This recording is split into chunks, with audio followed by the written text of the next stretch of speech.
रिमशा सुबह से घर से गायब थी। रिमशा की उम्र 18 साल थी। सारे घर वाले परेशान थे। दादा जान को तो एक ही फिक्र सता रही थी कि ज़रूर ये लड़की हमारा मुंह काला कर गई है। शाम होने वाली है, रिमशा अभी तक नहीं आई थी। इतने में रिमशा घर में दाखिल होती है। माँ भागकर उसके पास जाते ही पूछती है, कहाँ मर गई थी तू? बताकर क्यों नहीं गई? माँ कहीं नहीं गई थी, शहर तक गई थी। मगर क्यों बेटी, हमें क्यों नहीं बताया? बस वैसे ही। इतने में दादा और चचा पास आते हैं। तुम पीछे हटो, हम पूछते हैं इससे। बता कमज़ात, कहाँ सुबह से? और एक ज़ोरदार थप्पड़ उसके मुंह पे पड़ता है। रिमशा दूर जा गिरती है, मगर वो डरने वाली कहाँ थी। अदालत गई थी, कोर्ट मैरिज कर ली है मैंने आमिर से। क्या बकवास कर रही हो तुम? आमिर रिमशा का दूर पार का कज़न था। दोनों एक दूसरे से मोहब्बत करते थे। आमिर अपना रिश्ता भेज चुका था, मगर रिमशा के घर वालों ने इनकार कर दिया था और अब रिमशा उसी लड़के से निकाह कर आई थी।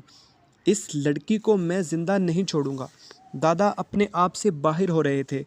कोई गुनाह नहीं किया मैंने, निकाह किया है और सीधी वापस घर आ गई हूँ।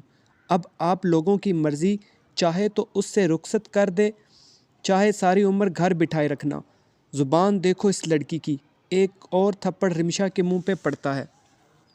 जान से मार दें, बेशक, निकाह तो मैं कर चुकी हूँ।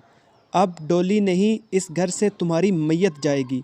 हाँ, मार दे मुझे, आपकी जान छूट जाएगी। दादा जल्दी से अंदर गया और बंदूक उठा लाया। रिमशा की माँ जो दूर खड़ी कांप रही थी, जल्दी से आगे बढ़ी। नहीं अब्बा जान, जान से मत मारें, तुम पीछे हट जाओ, ये तुम्हारी ही तरबियत है, वरना इसकी क्या मजाल थी। इसके साथ ही बंदूक से आग का शोला निकला और रिमशा 10 फुट दूर जा गिरी। 12 बोर का फायर उसके पेट से थोड़ा ऊपर लगा था। एक लम्हे के लिए उसने सबको हैरान होती निगाहों से देखा था, जैसे उसे यकीन ही ना आया हो। फिर उसके साथ ही रिमशा की चीखें बुलंद हो रही थी। दादा बंदूक हाथ में पकड़े उसके सर पे पहुंचा था। एक और फायर रिमशा का पेट फाड़ गया था। वो पहले ही ज़मीन पे गिरी तड़प रही थी, अब और तड़पने लगी, मगर बड़ी सख्त जान थी। अभी तक मरी नहीं थी, काफ़ी देर तड़पती रही। दादा का गुस्सा शायद अभी भी ठंडा ना हुआ था।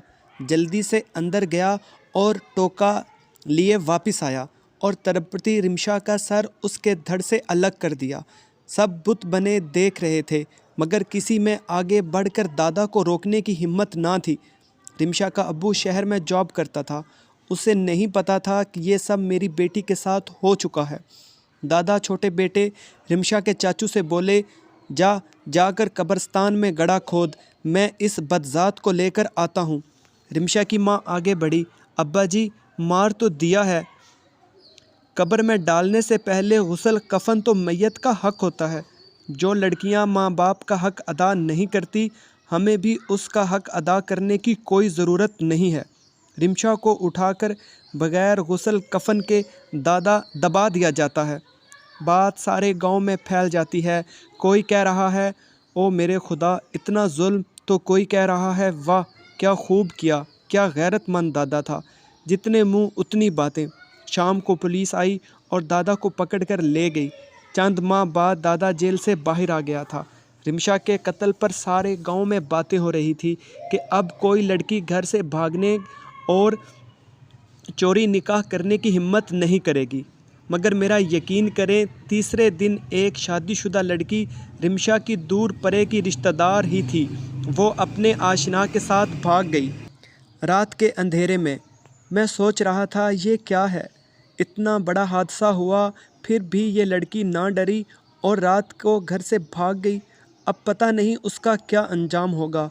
और रिमशा का शौहर, जिसके सर पे मोहब्बत का भूत सवार था, उसने भी रिमशा के हक़ में कोई आवाज़ ना उठाई। यूँ एक मोहब्बत की कहानी ख़त्म हुई।